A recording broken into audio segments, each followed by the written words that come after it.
அஸ்ஸலாமு அலைக்கும் வரஹ்மத்துல்லாஹி வபரகாத்துஹு. அதிகமான பேர் என்கிட்ட கேட்கக்கூடிய கேள்வி அடுத்த கிளாஸ் எப்போ அப்படின்னு தான். ஏன்னா நம்ம இப்போ ரமலான் மாதம் வந்தோடனே தஜ்வீத் கிளாஸஸ் எல்லாமே ஸ்டாப் பண்ணிட்டோம் இல்லைங்களா.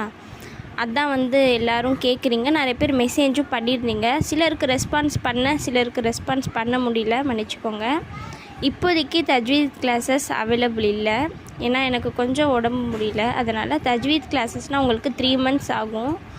ஸோ என்னால் 3 months இப்போதைக்கு எடுக்க முடியாது. அதனால் இருக்கிற கிளாஸஸ் மட்டும்தான் நான் கண்டினியூ பண்ணுறேன். என்னென்ன கிளாஸஸ் நான் கண்டினியூ பண்ணிகிட்ருக்கேன் அப்படின்னா, தீனியாத், பெண்கள் தீனியாத் கிளாஸஸ். இதுவும் ரொம்ப யூஸ்ஃபுல்லான கிளாஸ் தான். அந்த ஆப்பாங்களும் வந்துட்டு தான் இருக்காங்க. ஃபஸ்ட்டு பெண்கள் தீனியாத் கிளாஸஸ். இது காலையில். சின்ன பிள்ளைகளுடைய தீனியாத் கிளாஸஸ் இது ஈவினிங்கில் இருக்குது. இது இல்லாமல் குரான் நாளிரா, அதாவது பார்த்து ஓதுவாங்க இல்லைங்களா, குரானை பார்த்து ஓதுறது. இந்த 3 கிளாஸஸுமே போயிட்டு